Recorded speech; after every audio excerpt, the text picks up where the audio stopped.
Hello and welcome to my first ever YouTube video. This is going to be a recap of Game 1 in the best of 3 female Kisei title match that happened recently. This was between Nakamura Sumire and Ueno Asami, and Nakamura Sumire won. In winning, she became the youngest ever player to hold a Japanese professional title at the age of only 13 years old. The previous youngest to do it was Fujisawa Arena, who did it at 15 years old. Both of these players are fighting style players, and they made all 3 games quite interesting. So let's go hop in and take a look. Sumire was black in the first game. Ueno Asami took white. The Komi was 7.5. You can see Sumire is a very aggressive player throughout these games. All of her first opening moves are on the 4th line. She high approaches, takes the 4/4s, and she even plays the 2-space high approach to the bottom left 4/4. She intends to fight somehow on the left side, so she leaves a very unstable extension, basically baiting white to come in, invade somehow, and get attacked. Asami understands this. She invades on the 2nd line, giving a route out safely if anything goes horribly wrong. But it's on the 2nd line, it's somewhat slow. So Sumire tenukis to the bottom left, attacking the 4/4 stone there. Asami has some bravery here. She jumps up, tries to attack the black upper left 3 stones herself, and Sumire gets a chance to attack the white bottom left. She plays Invasion. Her idea is she can take away the base, take some territory as she does it, but still, these 3 stones have a hard time running anywhere because her original pincering stones are restricting them. So Ueno Asami starts with the Tiger's Mouth. This almost always is followed by an Atari here if you want to attack the white group, and white tries to run to this bottom side. Black continues to attack, she jumps back her 1 stone, and white plays this push, and Hane, and black double Hanes, white Ataris, and extends, and black saves her 1 stone with extend. This was a somewhat normal sequence. In the end, Ueno Asami has saved her group in the bottom left, she has plenty of directions to run now, and in return Sumire has managed to build some territory on the left side. Ueno Asami wants to get something back in exchange for that, so she pincers the black 2 stones. She's trying to transform her stick into a wall, something that was being attacked into something which is attacking. But Sumire says not so fast. She plays Tiger's Mouth, cutting the 2 white groups. Ueno Asami has an idea here. She starts a Ko in the bottom left corner, and she uses this move as a co-threat. So she wants to gain an attack against the black Tiger's Mouth here with 2 moves from giving away the Ko. Black accepts, white plays this peep, black trades to the bottom side. You might wonder why white didn't play on the bottom side. Why didn't white play instead of this move at 40? Just a move to connect, take all the territory on the bottom, and save all of her groups. Well, this looks good, but Sumire had a Tesuji lined up, which is this cut. This cut, it can't be captured by white, and because there's 2 shortage of liberty problems here, from the 2 false eyes that white has, connecting back, it's even a threat if white would ignore to capture the white 4 stones. It's a connect and die. So that cut is too powerful. That's why Asami plays the peep to cover it, and Sumire switches then immediately to the bottom side. Asami cuts, it's Atari, black connects, and Asami cuts on the bottom side. If she wouldn't do this, if instead she just plays, for example, an approach to the bottom right, then black could play this Atari, and this would connect the bottom 4 stones to the bottom left group. So Asami cuts, but this cut is actually a mistake. Sumire shows us why. She pushes, and pushes, white Hanes, black Hanes, white extends, and black takes an extension here. Why was this a mistake? Why was this cut a mistake? Anytime you cut something, you have to try to get some fighting control from that. The cut itself doesn't gain territory, so white needs to gain territory in the control of the game that she gets after the cut. But in this case, black, by just pushing several times, was continually threatening to surround this white group, and managed to save her group very comfortably and easily, and in this meantime actually managed to set up a huge burgeoning Moyo on the black's bottom side here. So this cut didn't work at all. Sumire managed to save her group and even make a Moyo while doing it. That means Black is in a comfortable lead at this point. Actually, a pretty severe one for pro game standards. But Asami wouldn't lose that easily. She understands that her task now is to reduce the bottom side. She starts with a very beautiful sequence. She plays push here. Black is forced to extend to maintain control in the center. And then Asami has made her own vital point to strike with the jump here. This is the vital point of the mouth shape. It really annoys Black over that one cutting point. Sumire chooses to peep once and then connect. And Asami plays Knight's move.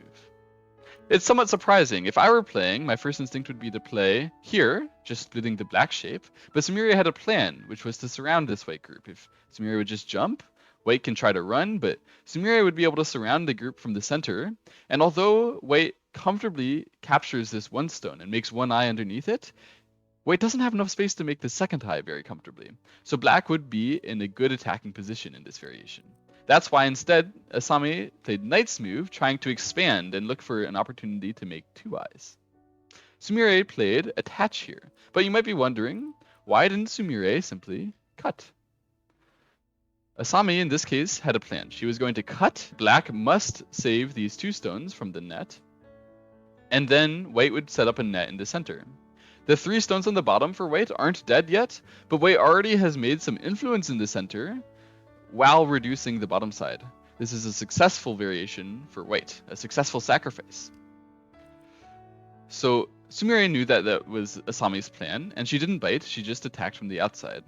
Asami hanes, and now Sumire cuts. Asami connects back, black extends in the center, and Asami has a very difficult position. There's only one good move to save the 5 stones on the bottom. I'll allow you to pause the video and see if you can find it. But if you just want to see the pretty Tsujis, Asami played here. This is the only good move. Every other move loses at least 3 points, according to AI. But it's quite far away. It looks kind of strange. What's the point? Well, if black would cut this way, then white will now Atari and split the black shape. This is much better than Atarying first. If you would Atari first and then try to make a base on the bottom side, then black would be able to cover all of their weaknesses. If instead it goes this way, as in the game, Sumire simply extends, and white gets a better shape towards the bottom. White doesn't have to play the moves pushing against this black wall in the center, but instead Asami has devoted all of her stones to the bottom side. Black saves, white tries to make a base, and even still, white has exposed some weakness of black on the side, so black simply jumps to cover it. And Asami only needs one more move to be comfortably alive in the bottom side here. She plays it here as a sort of a fancy way to do it. Black can Atari to fix her wedge in Sente. Then Asami connects, and this group is alive. Sumire continues to press. She plays Knight's move. Asami throws in once and plays here. And Sumire Tenukis. If she would continue to try to reduce its eye space, she could play here. White would block. She could reduce from this direction. White would descend. And white will have an eye on the first line and an eye on the fourth line here. So 2 clean eyes. This group is solidly alive at this moment when Sumire Tenukis. So this attack, overall, it ended up white managed to live, but black surrounded and took a large amount of influence towards the right side here. You could say that the Moyo that was on the bottom side has now transferred to the right side. Sumire is still in control of the game. Asami plays this move. She's attacking the 3 stones in the upper left, but it completely ignores, for the moment, the potential Moyo that black had on the right. So Sumire ignores this in return and jumps in the center. Asami was very calm in how she treated the right side. She just approached. Sumire spends more moves building in the center. She attaches on top. She extends. And only at this point does Asami invade. At the last moment before it becomes territory is the perfect timing to invade a Moyo. It's very difficult, though. It's very difficult. Even more difficult when you have Nakamura Sumire on the other seat across from you. Sumire could handle this in all sorts of normal ways, but she chooses the most uncommon response to an attach ever played in pro games, which is to clamp. Don't do this at home.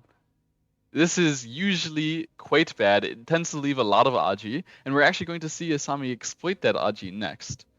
It's going to turn out poorly for black, but Sumire had good reason to play the clamp in this position. If she would just play Hane on top, then white would extend. Black could try to get rid of any chance for white to live on the side here, but white has an option to come and try to use the corner Aji. Now if black will prevent white from living on the side, white would come to live in the corner instead. And although black can secure the side and the center here, white's living in the corner would already be good. Sumire doesn't want the game to end so easily. Of course, if black would play in the corner instead, then white would be able to make a shape on the side. So Sumire doesn't want the fighting to end so easily. She doesn't want Asami to be able to stick her head in the sand and just say, I'm alive, I have the territory broken, it's over. Sumire wants to fight in her Moyo. So she plays this clamp to try to keep the game ongoing. Asami, though, she's a good fighter herself. She plays this attach. So far, it looks normal. But actually, this attach has a hidden threat. Sumire just extends. Asami extends up. Sumire tries to connect her stones, and Asami cuts. It's quite an interesting move, this cut. Sumire plays the connect on this side. The natural move, when someone cuts you on the second line, should be to capture it. Then Asami would play Atari, and Atari here. And you might be saying, Telegraph, you're crazy. The ladder doesn't work for black. And you're right, except for one problem. There's a ladder breaker. The peep here breaks the ladder and threatens to break into the Moyo on its own. If black would answer here, white will capture the two stones and be able to save the group inside with the help of the ladder.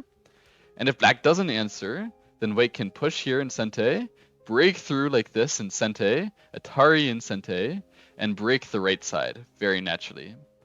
Both of these variations are bad for black. That's why Sumire played connect on the bottom side. White plays Atari. Black extends. The ladder definitely doesn't work for white, but Yuena Asami didn't just have one ladder breaker lined up. She had this attach. It's a beautiful move, aiming at connecting to the top side. That's what Q17 was for, that innocent move to start this exchange, and also to capture the two stones. But Sumire knew this was coming. She wasn't unprepared. She saw this too, and she had the Tetsuji lined up of her own. She plays empty triangle here. This move breaks the ladder, so forcing white to just connect back, but it also lines up an Atari for black to press this white down. White has to connect, and then black can connect, and black manages, even though white had two ladder breakers, black manages to capture the right side in the end. Still though, it was a success for white, as white's next move will show. Knight's move here. As black captured the whole right side, breaking the double ladder breaker Tetsuji nonsense that Asami was throwing at her, Asami managed to sneakily, magically make a Moyo of the whole top side. It's very scary. Sumire plays a couple of exchanges on the bottom side. Possibly times Suji, I'm not sure. And she goes to reduce the top side. She plays here. Asami wants to attack, but with one move, this move is not possible to surround. So Asami plays attach here. She wants to distract Sumire to have her defend the right side, and while she does so, Asami wants just a little bit more power to get a surround on the black stone on the top side. Sumire plays one move, reaching up to give a connection to this black stone. Asami blocks it, and Sumire tenukis. She goes to defend the important group on the top side. This is also threatening the large knight to be cut, so Asami defends, and Sumire tries to make shape with the jump. Asami wants to rob the base, so she plays Tiger's Mouth and descend here, and we come to the critical moment of the game.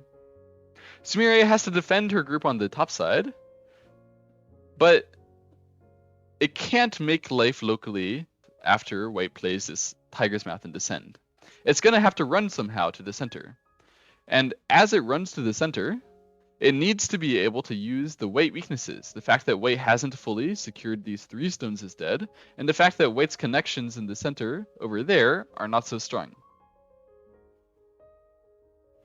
Sumire plays this move. White pushes, Sumire connects, and white captures these 2 stones. This is actually the losing move, or the losing sequence of the game for Nakamura Sumire. She gets extra power with her group in the fact that she can make more eyes on the top side, but naturally she restricts herself. No longer can she pose problems to the weaknesses of white in that area, because white has managed to capture 2 stones, fully living her upper right group, and mostly connecting it to those 2 stones as well. After this variation, Sumire can play this Atari, but eventually she just has to jump out to the center anyway. White peeps once, and naturally captures the black 3 stones in the upper left. Black manages to mostly connect out, but white finishes the sequence with the jump to start reducing the right side, and white is clearly leading. Black peeps once, white connects. This connection is very solid, and I believe Sumire knew that at this point she was behind, that she'd lost control of the game. She tries to poke at the upper left. She tries to threaten to revive her 3 stones and at the same time secure a little bit of extra territory on the left side. If she can just make it up little by little, there's still a chance she can win this game. Yuano Asami goes for the counter peep. And Sumire says, this is my chance. This is my moment. She peeps. White connects. Sumire pushes once and turns. She's mostly connected to these 3 stones, but the problem is the whole string of stones may not be able to connect back, especially when black still has some weaknesses on the top side. White starts with a connection here, and black actually has secretly managed to surround this white group on the left side. It's in some trouble now, so Asami tries to save it with the jump. Black kicks, and Asami makes 2 eyes. Clearly there's an eye on the 3rd line and an eye on the 1st line. So Sumire now, it's up to her to save this group while not dying with the top side. She tries jump, but it leaves an elephant eye. It turns out Asami had every single method which Sumire could try to connect read out already, and she knew if this would happen, Sumire was going to die with one group or the other. Sumire tries, she pushes, but Asami pushes here, and it must have been with so much pain that Sumire connects to the top side, allowing white to play here. This move is Sente to try to cut off the stones on the right side. Asami fixes, and Sumire has fixed the connection here in Sente. She can come back to try to save her group on the left side. She's trying to make eye spaces. She's trying to re-attack the bottom left white group. She wants something to happen. She wants to kill this, but when white plays here, there's no option left but for Sumire to resign. The white group is alive, and this black group is not. Sumire goes down 1 game in the best of 3. But Sumire won this best of 3, as you may know from the title and the intro of this video. I hope you enjoyed, because I'll be back soon with a recap of Game 2, and after that, a recap of Game 3.